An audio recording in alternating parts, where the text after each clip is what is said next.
कोकणात गणेशोत्सव मोठ्या उत्साहात व भक्तिभावाने साजरा केला जातो। भाद्रपद महिना सुरू झाला की गणेश चतुर्थीची चाहूल लागते। चाकरमानीसुद्धा मोठ्या संख्येने गणेशोत्सवासाठी गावात येतात।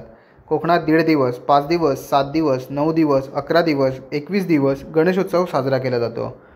गणेश चतुर्थी ही काही दिवसावर आली असताना गणेश मूर्ती शाळेत सध्या गणेश मूर्ती घडवण्याचे काम जोरात सुरू झाले आहे। रात्रंदिवस मेहनत करून मूर्ती कलाकार मूर्ती घडवण्यात व्यस्त आहेत। सध्या काही ठिकाणी पीओपीच्या गणेश मूर्त्या आणून त्यावर रंगकाम केले जाते। मात्र काही ठिकाणी पूर्वांपार पद्धतीने चिकट माती, शाडूची मातीचा वापर करून मूर्ती बनवली जाते। मालवण तालुक्यातील आंबेरी चौके येथील स्वर्गीय मोहन मेस्त्री यांची गणेश मूर्ती शाळा ही आपलं वेगळेपण अजूनही टिकवून आहे। जवळजवळ 3 पिढ्या चालत आलेली ही कला सध्या प्रवीण मेस्त्री व मेस्त्री बंधू मोठ्या जिद्दीने चालवत आहेत। या शाळेत पारंपरिक पद्धतीने मातीचा वापर करून हाती गणेश मूर्ती घडवली जाते। आंबेरी येथील मिस्त्री कुटुंब हे कामानिमित्त मुंबई येथे राहतात। मात्र आपला कामधंदा बाजूला ठेवून हे कुटुंब खास गणेश मूर्ती घडवण्यासाठी गावात येऊन सेवा करतात। कोणतीही अपेक्षा न ठेवता आपल्या पिढ्यानपिढ्या चालत आलेली कला जोपासतात। दिवसेंदिवस वाढत चाललेली महागाई त्यामुळे आर्थिक बजेट कोलमडते, तरीसुद्धा ही कला जपण्यासाठी ते प्रयत्न करीत आहेत। यासाठी त्यांना कुटुंबाकडून मदत केली जाते। बऱ्याच गावातून मातीच्या मूर्त्यांना मागणी असल्याचेही त्यांनी सांगितले। Madan Morkar, Konkan live breaking, Malvan.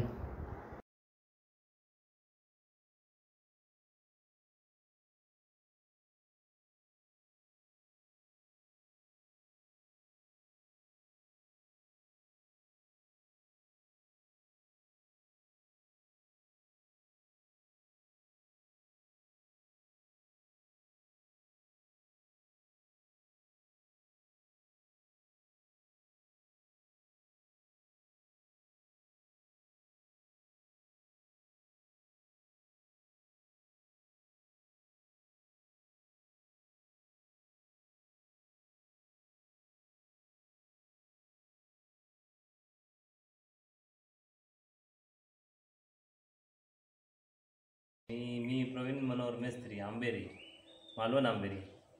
तर आमची ही शाळा जी आहे, आज आमची 3री पिढी, आजोबानंतर वडील, वडिलांनंतर आम्ही, ही आता परंपरा आम्ही पुढे चालवतो कलेची। तर त्या दृष्टीने आम्ही आता ही शाळा चालू केलेली आहे। आता काही अवघ्या दिवसांवर शाळा आता ही रंगकामाला चालू करणार, त्या आणि आम्ही उद्देशाने आमची लगबग चालू आहे सध्या।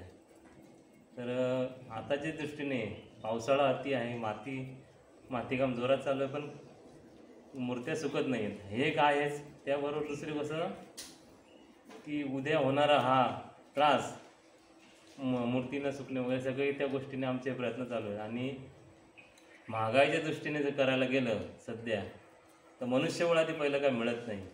मनुष्यबळ नसल्यामुळे काय होतं आहे, लोकांना जे आपल्याला जे पोषक गोष्टी आहेत ते पहिल्या आधी द्यायला मिळत नाही।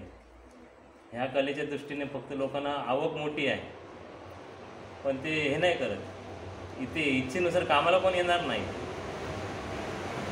त्या महागाईची एवढी झाली महागाई आता की जे रॉ मटेरियल आहे ते आता मिळताना सध्या दुसरं सांगण्याचा उद्देश आहे, आता आमच्या शाळेमध्ये माझ्याजवळ जो 80 मूर्त्या आहेत, 80 मूर्त्यामध्ये आज मी जवळजवळ 40-42 मूर्त्या हाती बनवतो।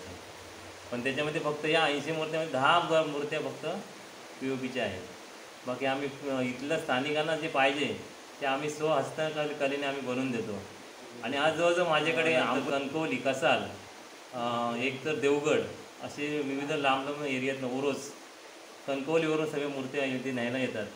कला जर चांगली असेल तर ग्राहक अवश्य येतो, तर कलेचा मान आम्ही राखतो आणि लोकांपर्यंत पोचतं आहे। आज ते लांब पडलं तरी चालेल, पण आम्ही मूर्त्या इथून नेऊ शकतो असं।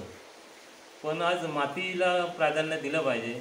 आम्ही कलाकार लोक म्हणतो कलाकार संपत चालला आहे, पण आज तसं बघायला गेलं तर मनुष्यबळ कमी पडतं आहे, पण ही कलाही जपासायची आहे।